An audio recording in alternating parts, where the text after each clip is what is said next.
Hey everyone, this is just a short video I made to hopefully help you out with what's going on with the tech issues, what I think is happening anyway. So as you can see, I am logged in here, editing an old Science 8 course under the Pen website. Okay, what's happening when I click here is I get this log out screen again. I'm sure we've all seen this and we're getting frustrated with how many times we have to log in. But what's important here is that if you notice in the URL, we've been redirected now to the portal. So when you log in under this and edit an assignment, for example, you know that the kids aren't going to see it. We've been told to stay away from the portal.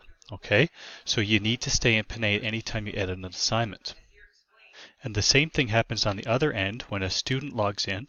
Now when they log in through SchoolZone, they are automatically getting directed to the Pen site, as you can see right here. Again, this is a student account, and what the student sees, of course, when they click on an assignment that was edited through the portal is they get prompted and get it booted out to this blue screen of death. And then when they log in here,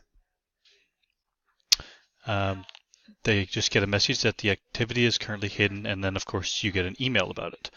And it's important to note on the student end here now that they are now working in the portal. So anytime they're navigating, they will also be not able to see any assignments that you've edited from home, for example. So in summary, just make sure that when we are editing assignments, images, etc., that we are working off the portal. And please make sure you pass on the message to students to make sure that when they look at the URL that they are seeing the Pen and not the portal, and that may be why they are not seeing it. So they might have to log back out and just kind of let you know that you need to go in and fix the link. If you have any more questions on this and how to fix some of your assignments, I might be able to help you.